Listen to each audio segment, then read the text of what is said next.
Today on Spotlight Africa, Mobutu's grandson elected governor in DR Congo. Angola hires law firm in row over ex-leader's burial.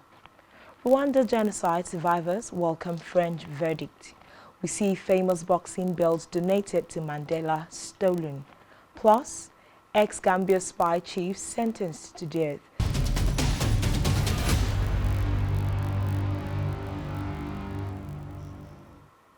We begin Spotlight Africa today with a report that the grandson of Mobutu Sese Seko, the former president of Zaire, now the Democratic Republic of Congo, has been elected governor of northern Ubangi province. Malo Ndimba Mbutu won 11 out of the 18 votes cast by regional members of parliament in Mbadolite, the provincial capital and ancestral home to the Mobutu family. Reports say the 40-year-old replaces Izato Nzege Kokoloke, who resigned last December following a disagreement with provincial lawmakers. Badolite, a small town deep in the vast forest of northern DR Congo, flourished under Mbutu's rule. He built several palaces there and an international airport, but has since floundered. Recall that Malo Ndimba Mobutu's grandfather ruled with an iron fist from 1965 until 1997, when he fled the country as rebels led by Lawrence Kabila advanced on the capital, Kinshasa. In another development, a new report on global gender parity says it will take 132 years at the current pace to reach full equality. According to the Global Gender Gap report released by the World Economic Forum, ranks 146 countries, of which the top 5 are Ireland, Finland, Norway, New Zealand, and Sweden.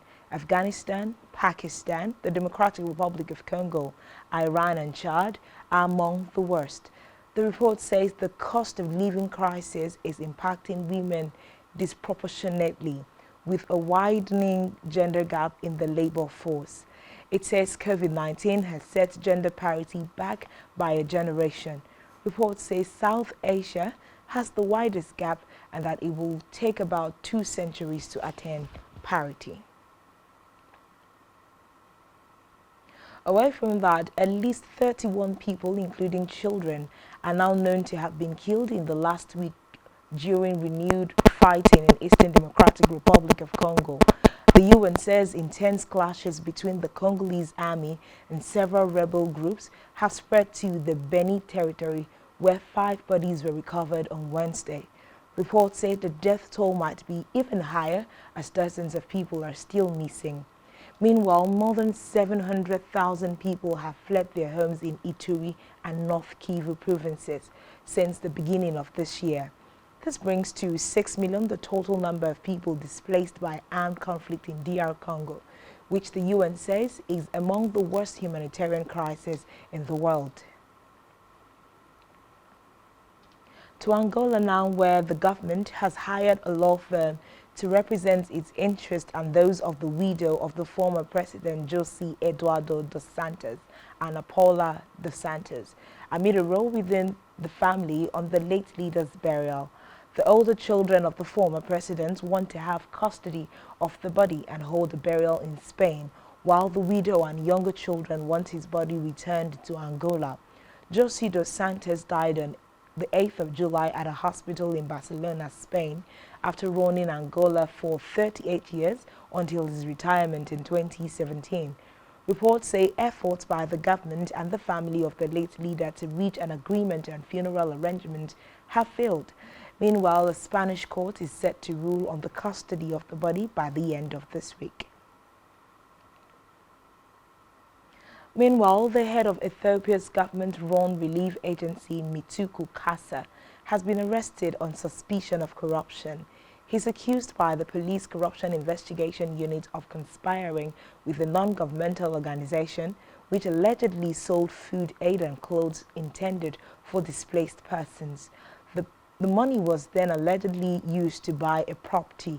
Mituku, who has led Ethiopia's Disaster Risk Management Commission since 2015, has grown in prominence in recent years as the face of the country's efforts to provide support for millions of its citizens uprooted from their homes in widespread ethnic violence and more recently in the brutal civil war. Meanwhile, he has not yet publicly responded to the police accusations. Elsewhere, we see Rwanda main genocide survivors organization has welcomed the 20-year prison sentence handed down by a French court to a former governor from southern Rwanda. The court in Paris found Laurent Bosiruta, 78, guilty of complicity in the 1994 genocide. Reports say during the trial, which began in May, that testimony was heard about how the governor of what was once Kishongoro province, Busibarucha, encouraged tens of thousands of ethnic Tutsis to take refuge in the Murambi Technical School, where they were killed days later. Meanwhile, French prosecutors and a number of organizations, including the French branch of Ibuka, brought the charges against Beruta. According to Nkuranga, the length of his sentence was secondary to the fact that he had been convicted. Away from that, we see Tanzania is investigating an unknown illness in the south of the country that has killed 3 people. In total, 13 cases have been reported in Lindi region, with patients having symptoms similar to Ebola or Marburg.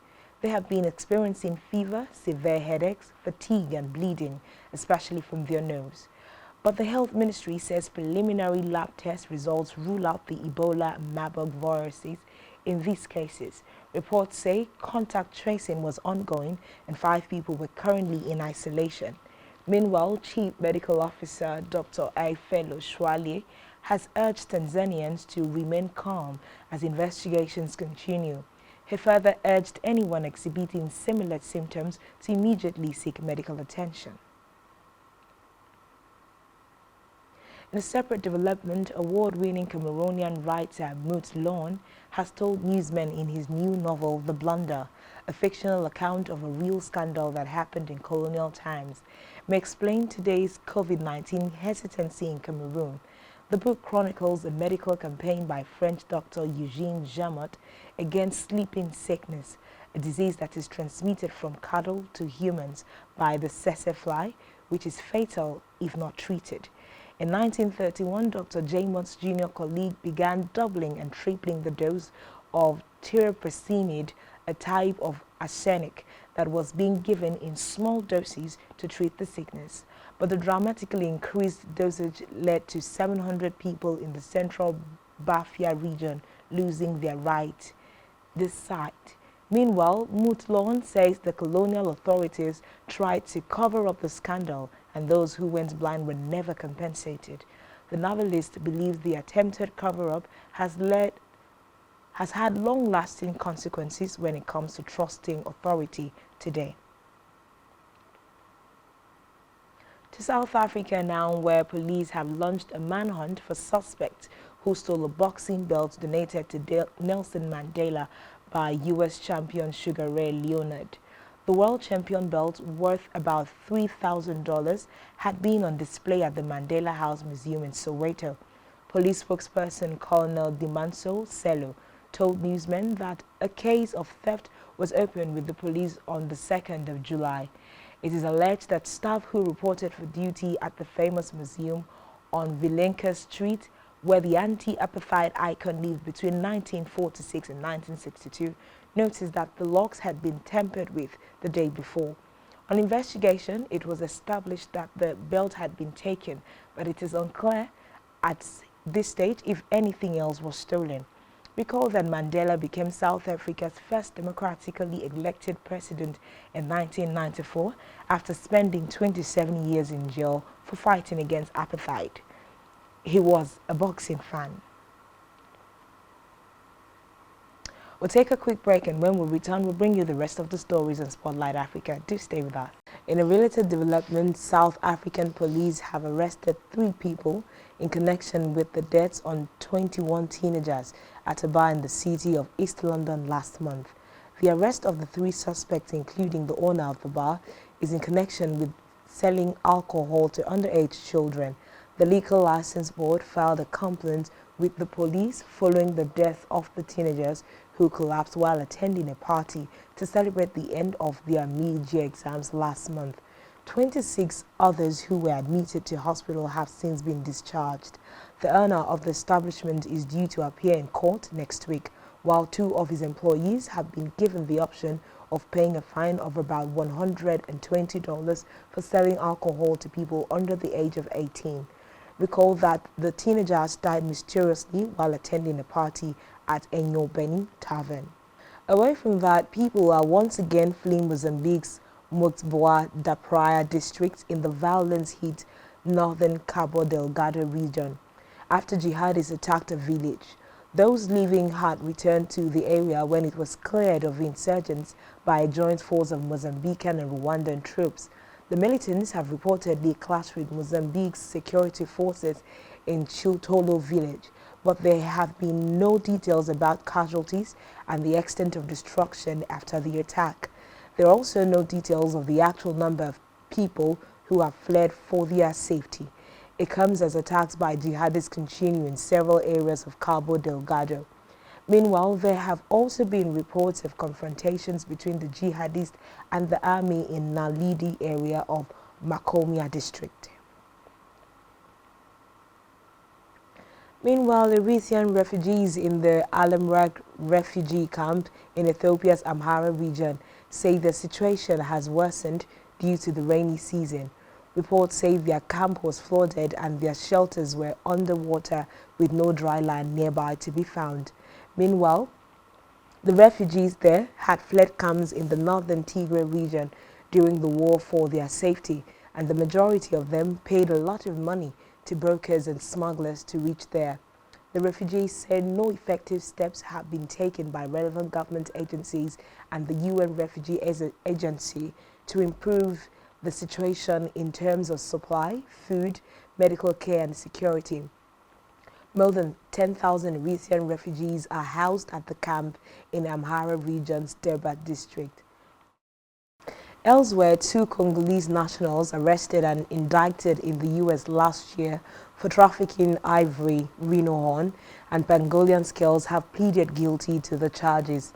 Herida Lukwe, 34, and Jospin Mujangi, 32, were indicted last November on 11 counts related to trafficking wildlife from the Democratic Republic of Congo to Seattle in the U.S.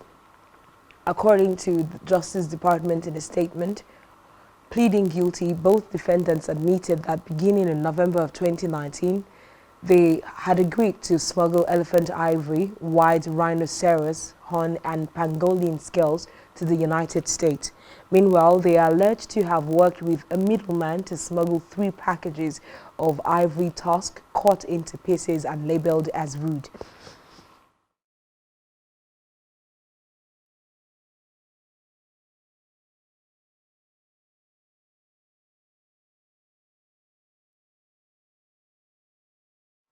Meanwhile, elephants have reportedly killed 5 farmers who were harvesting their crop in a village in Makomia district in northern Cabo Delgado province. The victims include 2 children and a woman. Others who managed to escape the elephants returned later to find the crushed bodies of their relatives. The victims are formerly displaced people who had just returned to the village. Cabo Delgado has been at the center of a jihadist insurgency since 2017 that has forced hundreds of thousands of people from their homes. To judiciary now, where a judge in the Gambia has sentenced to death the country's former intelligence chief Yakumba Banjie and 4 other security agents for the killing in 2016 of a political activist in the final days of brutal rule under former President Yahya Jammeh. The activist Mbrima Solo Sandeng, a leading figure in the opposition United Democratic Party, had been arrested during anti-government protests. He died in prison 2 days later, having been beaten and tortured. His death galvanized a wave of popular anger that eventually led to the ousting of President Jammeh after 22 years in power. Meanwhile, Njame fled in 2017 to Equatorial Guinea, where he remains in exile. And that's all we have for you at this time. Do ensure to follow us on social media and subscribe to our YouTube channel, all of which you can find on our website, SpectrumTv.ng.